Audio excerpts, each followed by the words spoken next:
સરકારની સામે, સત્તાની સામે રોજે રોજ આંદોલનો કરી આપણો ચહેરો ચમકાવી શકાય, પણ જે લોકોની પીડા છે એ પીડાને કાયમી ધોરણે નિરાકરણ લાવવું હોય તો નિર્ણય સત્તામાં રહેલી પાર્ટીએ કરવાનો હોય છે. અને સત્તામાં રહેલી પાર્ટીને જ્યારે સામે બાયો ચડાવી, શિંગડા માંડી અને રજૂઆત કરવી અને ખેડૂતોનું હિત કરવા પ્રયત્ન કરતા હોય એવું દેખાડવું, એના કરતા મને એવું લાગ્યું ખેડૂતોનું જો હિત જ કરવું છે, દરેક ખેતર સુધી સિંચાઈનું પાણી પહોંચાડવું છે, તો ભારતીય જનતા પાર્ટીની સરકાર છે ને એની સાથે જોડાઈને મારા ખેડૂતોની સમૃદ્ધિ તરફ લઈ જઈએ.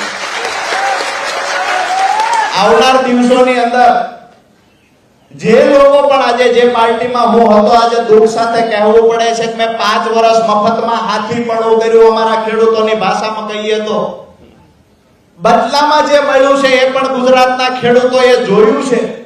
મારી વાત તો એટલી છે કે હું કોઈ પાર્ટીના મેન્ડેટ પર ચૂંટાઈને મેં પાર્ટી છોડી દીધી હોય તો મારા પર આક્ષેપ થવો જોઈએ. મેં તો મફતમાં હાથીપણું કર્યું તો શું કામ મારા પર આક્ષેપ કરો છો? અમારા ખેડૂત સંગઠનને મજબૂત બનાવી આવનાર દિવસોમાં ખેડૂતોના જેટલા પણ પ્રશ્ન છે એને વાચા આપી અને આજ ભારતીય જનતા પાર્ટીની સરકાર પાસે ખેડૂતોના કામ થાય ને એ અપેક્ષા સાથે આજ ભારતીય જનતા પાર્ટીનો કેસ ધારણ કર્યો.